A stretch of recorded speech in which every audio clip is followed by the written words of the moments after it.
Hello. और आज के इस डिस्कशन में हम एक ऐसी बात पर चर्चा करेंगे जो दरअसल बहुत लोग इंश्योरेंस को इन्वेस्टमेंट समझकर लाइफ की सबसे बड़ी फाइनेंशियल मिस्टेक कर बैठते हैं। और सच मानिए, ये कोई छोटी मोटी भूल नहीं है। ये एक ऐसी कंफ्यूजन है जो आज हमारे देश के लाखों मिडिल क्लास परिवारों के वेल्थ प्लानिंग के सपनों को अंदर ही अंदर खोखला कर रही है। तो आइए इस पूरी पहेली को सुलझाते हैं। चलिए इस मुद्दे की गहराई में चलते हैं। सीए नितिन कौशिक का ये कोट एकदम 100 आने सच है कि इंश्योरेंस और इन्वेस्टमेंट दोनों अलग हैं, इन्हें मिलाना बंद कीजिए। अक्सर लोग टैक्स बचाने और मैच्योरिटी पर एक मोटी रकम पाने के लालच में इंश्योरेंस पॉलिसी खरीद लेते हैं।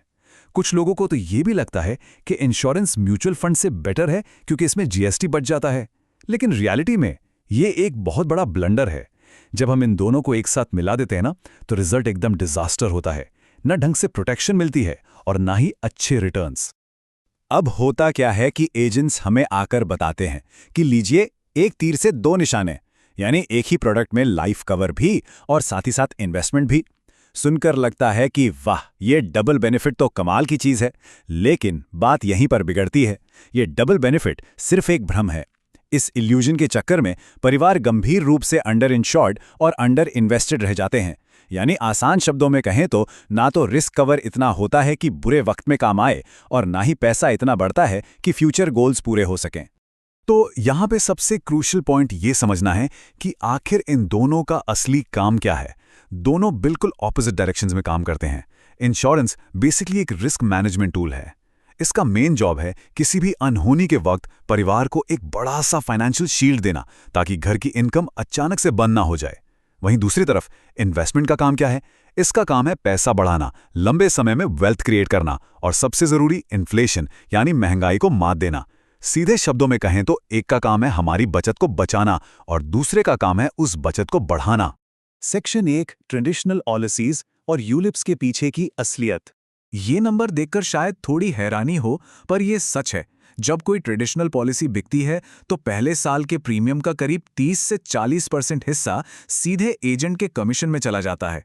अब जरा सोचिए, शायद यही सबसे बड़ी वजह है कि इन प्लान्स को इतनी आक्रामकता से पुश किया जाता है, क्योंकि एंड ऑफ द डे सारा खेल इंसेंटिव और हैवी कमीशन का ही तो है। अब यूलिप्स की बात करें। देखने में ये बड़े अट्रैक्टिव लगते हैं, पर इनमें छुपे हुए चार्जेस लिटरली इन्वेस्टमेंट को अंदर ही अंदर खा जाते हैं। पैसा मार्केट में लगने से पहले ही 2 से 9% तक तो सिर्फ प्रीमियम एलोकेशन चार्ज के नाम पर कट जाता है। उसके बाद लिस्ट यहीं खत्म नहीं होती। हर महीने एडमिनिस्ट्रेशन फीस, सालाना fund management charges, mortality charges, मतलब पूछिए मत। जब तक पैसा असल में मार्केट में ग्रो होना शुरू करता है, तब तक उसका एक बहुत बड़ा हिस्सा इन छोटी मोटी फीसों की भेंट चढ़ चुका होता है। और अगर बात एंडाउमेंट प्लान्स की करें तो कहानी और भी अजीब है। ये प्लान्स पैसे को सीधे 15 से 25 साल के लिए लॉक कर देते हैं, और इतने लंबे इंतजार के बाद रिटर्न कितना मिलता है? सिर्फ 4 से 6%। फ्रैंकली स्पीकिंग, इतना रिटर्न तो कोई भी नॉर्मल बैंक फिक्स डिपॉजिट बिना किसी लॉक इन के दे देता है।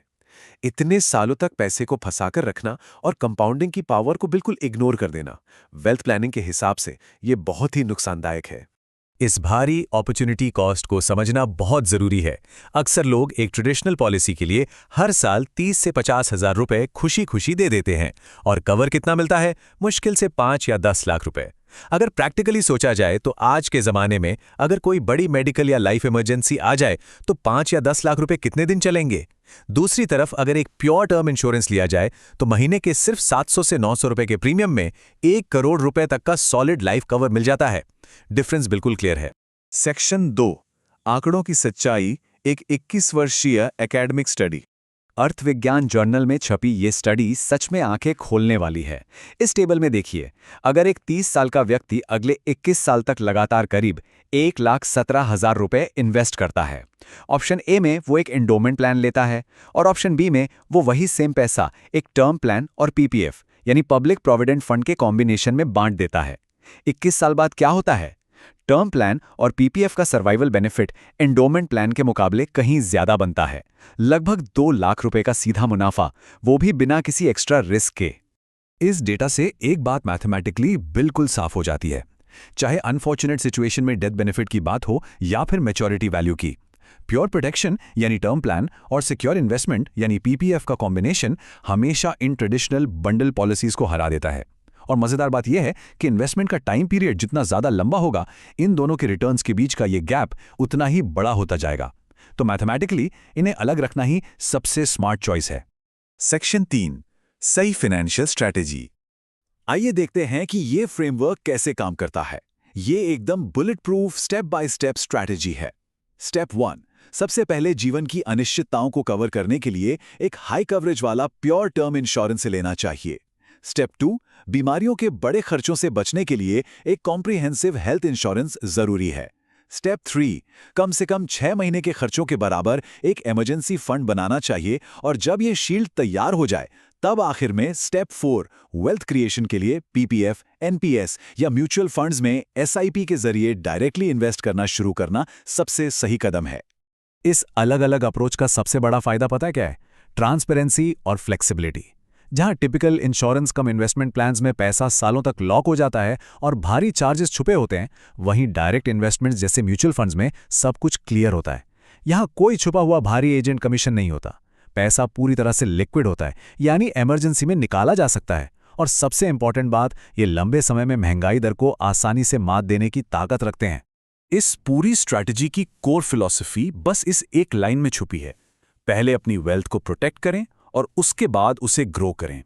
दोनों अपनी अपनी जगह जरूरी हैं, पर उनके कारण बिल्कुल अलग हैं। टर्म प्लान्स ये इंश्योर करते हैं कि रात को चैन की नींद आए, क्योंकि परिवार बिल्कुल सुरक्षित है। वहीं इंडिपेंडेंट इन्वेस्टमेंट्स फ्यूचर के लिए मजबूत वेल्थ बनाकर देते हैं। जब दोनों का काम अलग है, तो फिर उनके रास्ते भी अलग ही होने चाहिए। तो अब वक्त है निवेश पोर्टफोलियो पर एक गहरी नजर डालने का। एक बड़ा सवाल जो सभी को खुद से पूछना चाहिए, क्या ये मेहनत की कमाई सच में फ्यूचर की जरूरतों और महंगाई से लड़ने के लिए तैयार हो रही है, या फिर ये छुपके किसी और का कमीशन भरने में जा रही है? इंश्योरेंस को इन्वेस्टमेंट से अलग रखना और अपने फाइनेंशियल फ्यूचर का कंट्रोल वापस अपने हाथ में लेना ही सबसे सही कदम है। आज के इस एनालिसिस में जुड़ने के लिए बहुत बहुत धन्यवाद।